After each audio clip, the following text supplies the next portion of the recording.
Hey y'all, it's your favorite duck here, Derek the Duck. And today I'm going to talk about episode 2, season 3 of And Just Like That, the show.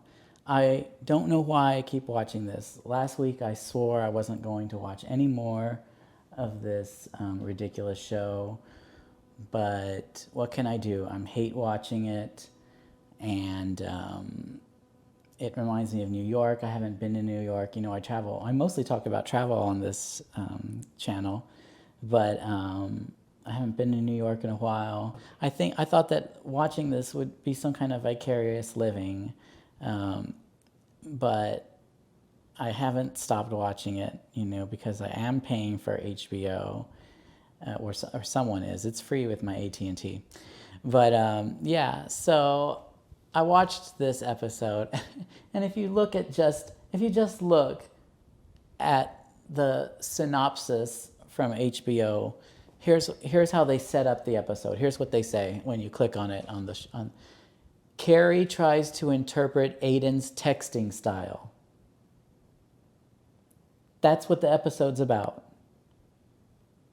Yeah, exactly.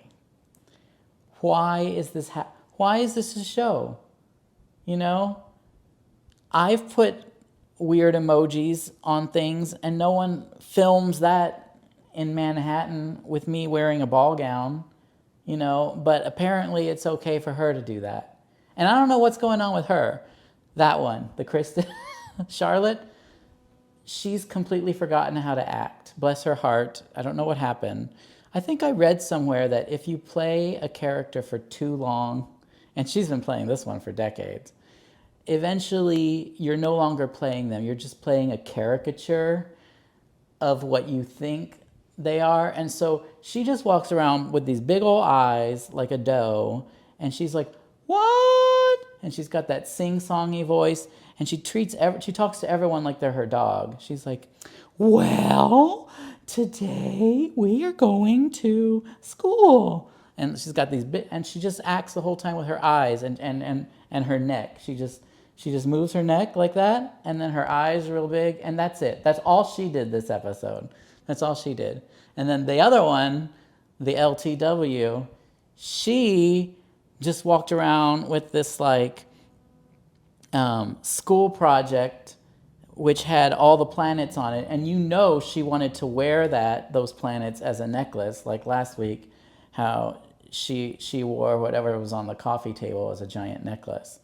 So yeah, all you have to do is look at that opening screen right there, that title card, and you already know what you're in for, and it's not going to be good. And I knew it wasn't going to be good, but I clicked on it anyway because I have nothing else to do, because I'm not in New York right now. Okay, I'm sorry. Is that against the law? Anyway, I clicked on it. I shouldn't have done it, but I did it, and now I'm regretting it again. This is just like my gambling addiction. I know how it's going to turn out, and I do it anyway. What's wrong with me? Anyway, this episode was just as ridiculous as as HBO is already telling you it is. All Carrie did was run around wondering why Aiden had, put a thumbs down on a table that she liked. First of all, Aiden makes furniture. Like, that's what he does. Like, he's an expert in that. If he doesn't like your table, then you should probably listen to that. And by the way, that table was fugly. And so that was her whole thing. That's all she did. That's all she did. And then she started writing some Harlequin novel story. So she brought her narration back, but it's not about her anymore. Now it's about, she wants to be like the Gilded Age. Oh, and she walked upstairs with her petticoats into her big giant mansion. And, it's like, what? Anyway, so Carrie's completely lost touch with reality. She seems just out of it and depressed.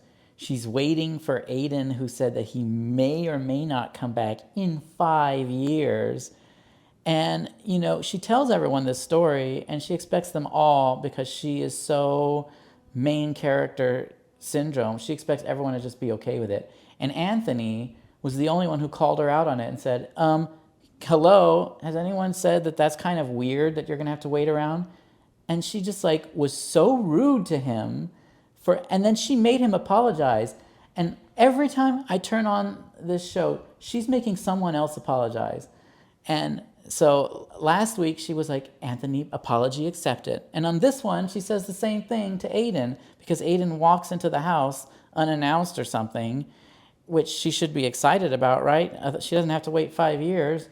But he walks in and she's like, well, apology accepted. Like everyone has to just bow down to her at all times and apologize constantly to be in her favor. And I don't know, what is her favor? She doesn't do anything for anyone. Poor Miranda has been sleeping on a used mattress somewhere in Queens, right? She's living in her professor's couch, and I don't even know where anymore. Sometimes she's addicted to alcohol and has little minis, and then that storyline just goes away, even though that could have been actually interesting to see how she overcame that.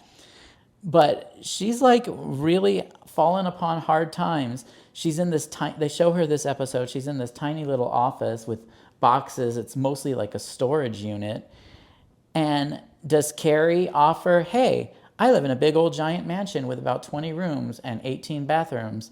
And no, but I think that's okay that you're on that mattress we found on the side of the road. What? What kind of friend is that? She has not been a good friend in I don't even know how long, not since 1998. But, that whatever.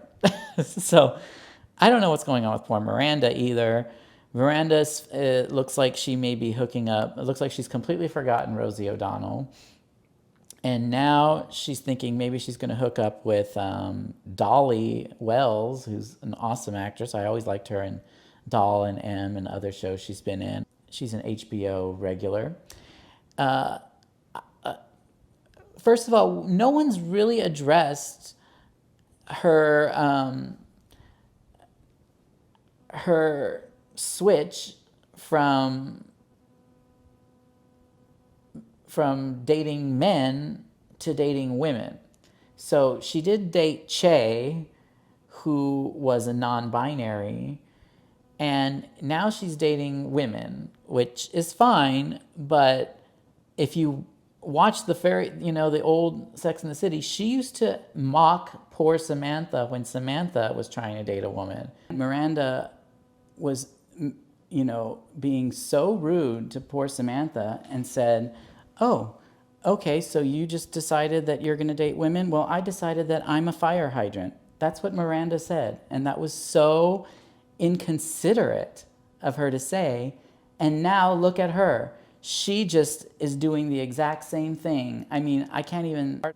She is just so hypocritical. But it's not really, the character's fault. It's the writers. I cannot believe the writers have just completely thrown out the book of what we had started with, of the original material. They forgot what happened from one show to the next. They even forgot what happened from one episode to the next. Last season, at one point, poor LTW over there said, oh, I feel so sad ever since I lost my father. And then what happens 2 episodes later? Her father's sitting there having dinner with everyone. The writers forgot that he died and brought him back to life. And not like in a cool soap opera way. They just seriously forgot. And they forgot the way Miranda used to mock Samantha for dating women, and now she does it too. And she didn't even introduce it. It just happened. It's just assumed that way. So that's what's going on with Miranda. Charlotte has nothing to do. She's running around trying to make everyone's life miserable because she wants her kids to get in a good school or something. And so we get Kristen Schaal coming in as a guest star. And, she's extremely talented. I love her on Bob's Burgers. and yet she has like no material to work with. They give her nothing. And the same thing with Tim Bagley, who is a phenomenal actor, and I want to see more of him. You know, I can't believe HBO canceled Somebody Somewhere. That was an excellent show. That is what HBO should be focusing on, not this. But anyway, he was just mumbling and bumbling around. He had nothing to do. He had a few lines, just wasted talent. And in the meantime, I'd have to look at this lady, this Kristen Davis, with her face like that. I don't think she's really recovered from the Botox. You know, she is a complete natural beauty, and I'm so glad she got the fillers dissolved.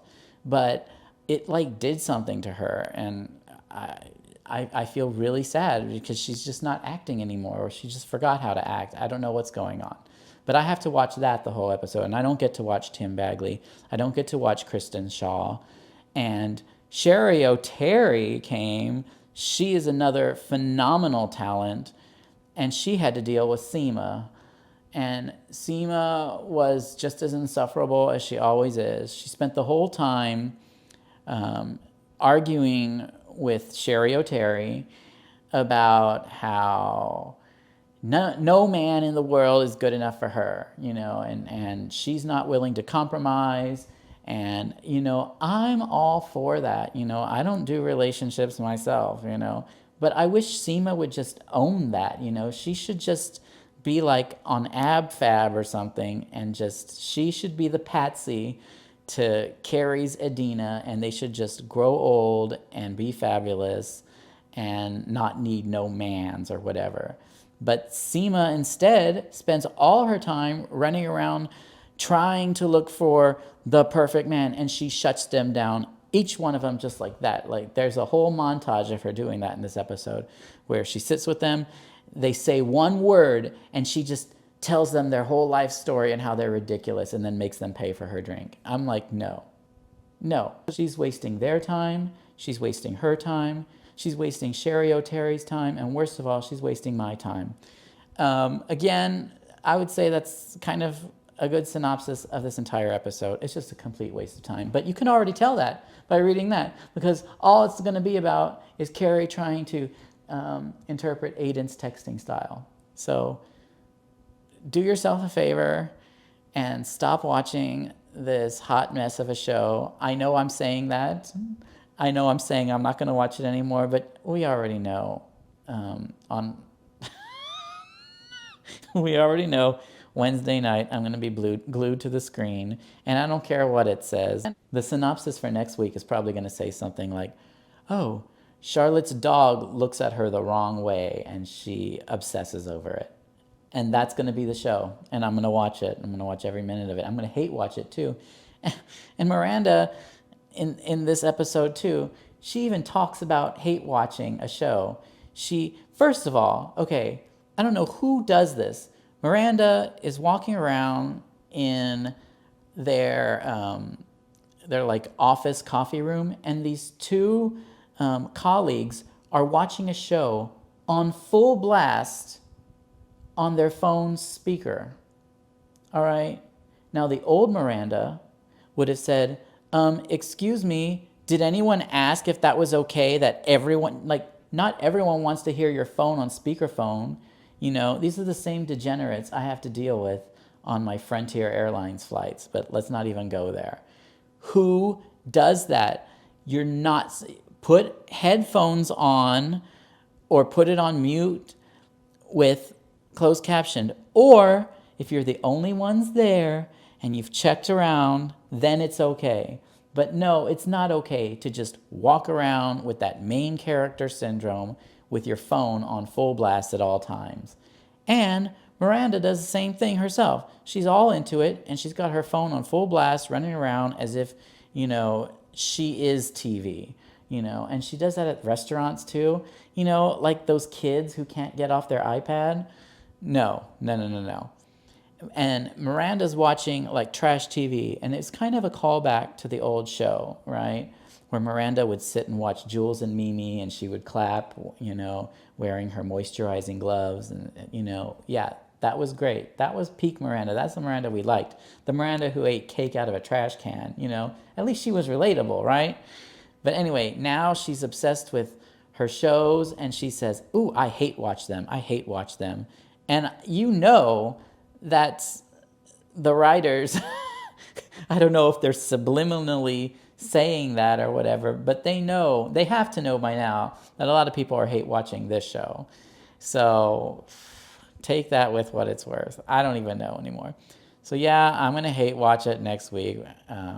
What choice do I have? But if you can stop yourself, or if you can find something more valuable to do with your time, I'm begging you to find something else to do.